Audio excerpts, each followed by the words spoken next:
PowerUp is a new game, and the community is still growing. Part of building a community is getting its members to communicate with each other.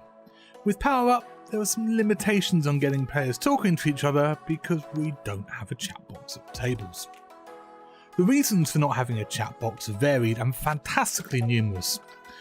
The most obvious is that historically, the chat box in online poker has been filled with some of the worst examples of human interaction ever.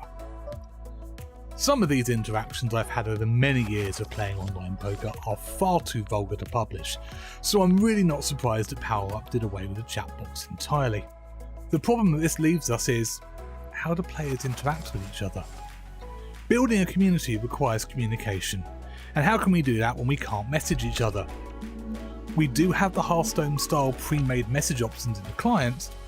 Now these allow us basic communication with other players, but it's so limited it's barely used. As I was playing some PowerUp games today, I actually got into a conversation, I suppose, with another player. We were using these pre-made messages to commiserate over bad beats and to wish each other good luck during runouts. For me, it was a throwback to playing online in 2003, when friendly banter was still a thing at the online poker tables, and it was a good feeling. This interaction ran over 2 games and it put me into a good mood. I was playing and running horribly, probably something to do with the freezing cold weather we're currently experiencing in my part of the UK. I tried to continue the banter in other games with rather limited success. The elation I felt after interacting with another human being over the internet was squashed, leaving the freezing cold from Siberia to creep back in. That's a difference between 2003 and now.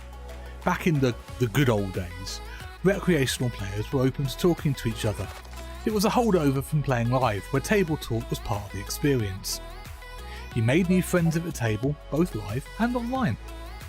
I used to meet up with a collection of online players from around the world to play a casual game before my grinding started, and the chat box was a lot more active than the chips were.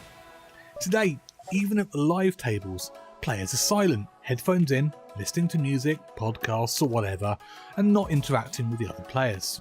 No wonder it's a difficult sell to get new players engaged with the game. PowerUp has a real chance to restart this player interaction. Maybe it needs promotion to use these built-in messages, or maybe a player forum to allow players to engage with each other. I'd also love to see PowerUp games added to home games sooner rather than later. The option to play your friends is a throwback to the old-fashioned home game scenario that got so many of us into the game to start with. We at PlayPowerUp.com want to offer PowerUp players a space to build that community, and our Discord channel as well will be looking to do that. We want your thoughts and views on the game, and we're looking to start the discussion. Follow us on Twitter and throw us a question if you want. I'll get you a response as soon as I can, but let's get this community growing.